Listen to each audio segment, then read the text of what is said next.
Um, so the first song is called Breathe Easy, and Breathe Easy was written when I was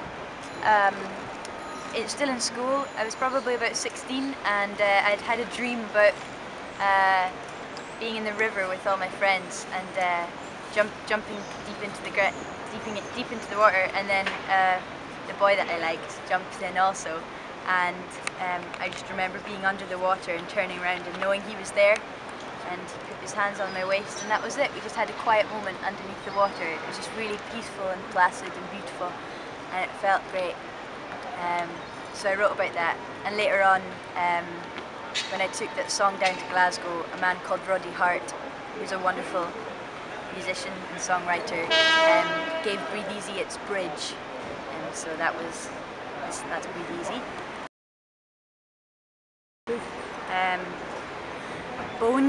Bones is a song that came a little later. It's an angrier song. It's one of the first songs that I wrote that had a louder aspect to it. It was a bit more angry, a bit noisier. I'd grown in confidence maybe with the knowledge that I could sing and write about anything that I kind of wanted to, and sing as loud as I wanted to. And this one is about being angry at the sort of animal instincts in you, like not being able to resist something, and paying for it, losing a bit of spirit. So that's Bones. Waltz was another older song, and Waltz again was about a dream that I had about dancing with someone who I liked, who I couldn't have, who was unattainable. So it was all about sort of dancing with him and knowing how perfect it was, but in another depth you knew that it wasn't right, and it wasn't true. So that's Waltz. And Ever Since the Chocolate was written when I lost my voice, and I often try and keep this one, or not tell people, because it's still a really strange song that the concept doesn't really make much sense. But I remember first writing that song, I'd lost my voice and I could barely sing, and a little tune came out, and I recorded it onto my phone, and it's like, and that's what I sounded like for a little while. But it was all about how the realization of what I wanted to do with myself, and I really enjoyed to sing that song still, because it's a reminder that there isn't much better than this.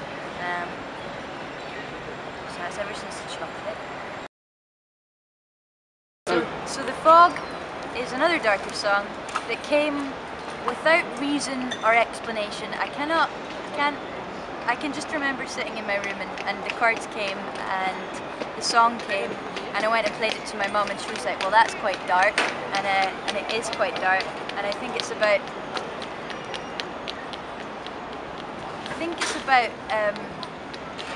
at the time I was wrestling with my mind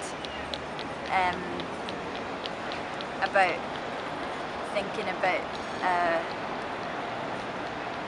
think it was just about being with someone that you knew you didn't want to really be with, or and it's just all about how we are often attracted to these darker aspects of ourselves. We kind of find ourselves getting caught in our own web.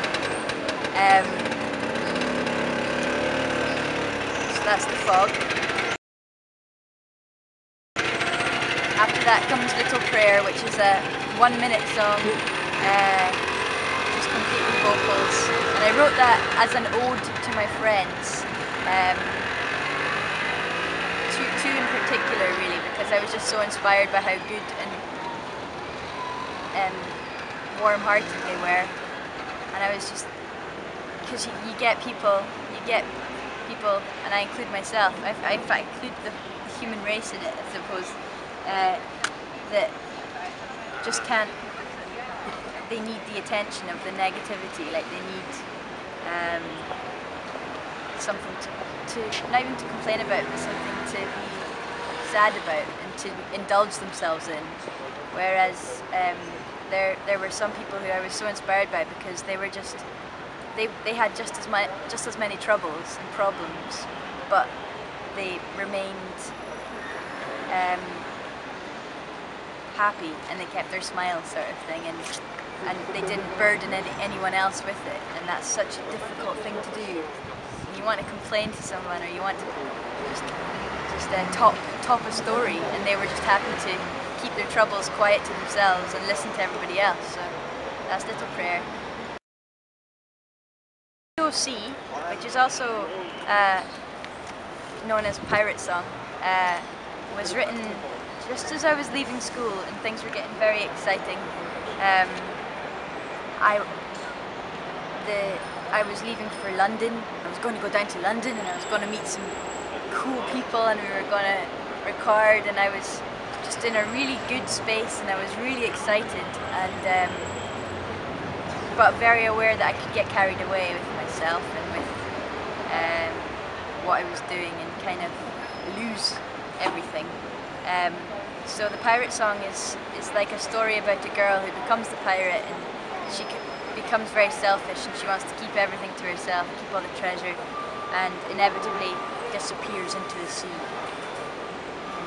And you always have to give back what you've got, that sort of thing. You've got to, sort of everything you've got is a gift, and it's not really yours. It's something else's. You have to give it back to the sea. So that's what the pirate song's about. After that comes Sleep. Sleep is all. It came about when I was lying in bed, and I couldn't get sleep. And then the concept that whenever you go to sleep, you go into somewhere which is no one else's. Like you are completely alone, and the person you might be beside, whether you're beside someone or not, they're not there anymore. Like you're conscious of them, you're almost breathing for that person until you fall asleep and you lose consciousness and you forget to breathe for them, and then suddenly you're alone and they will never know what's going on in there. And it's sort of, it could be a liberating song and it could be a bitter song. It just depends on what mood you're in maybe, but I just got really excited on that front, knowing that people are so afraid to be alone a lot of the time, and actually you do it.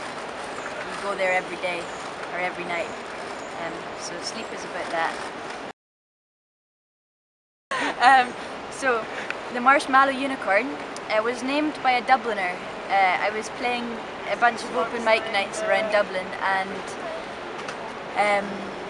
and this song was a new song, and I had written it as a sort of, it was like a year after I wrote Eggshells, which I'll come to later on, but they're both along the same veins. It's speaking about someone who's in a different world basically, but you're looking from the perspective of someone in the different world, at the living world sort of thing, and trying to communicate. And so it's quite a deep song, and very, like, I really mean it when I sing it, but it's quite fun that it's got a very ironically silly name, which was he was just a bit drunk, I think, and he named it the Marshmallow Unicorn, and I always meant to change it, but it's been like that for 3 years, so I don't know, maybe he'll find out that the name is stuck. So after that is Blackcurrant, which is on the Blackcurrant EP, and that one was written about sort of, I had a dream.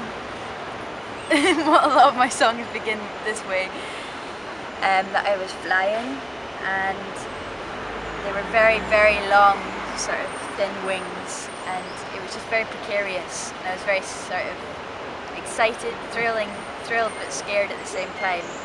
And it's all about just wondering if you're capable of doing something and if it's worth running away, and just about like just trying to be fearless. So that's what blackcurrant's about, sort of a nightmarish kind of thing, and trying to avoid all the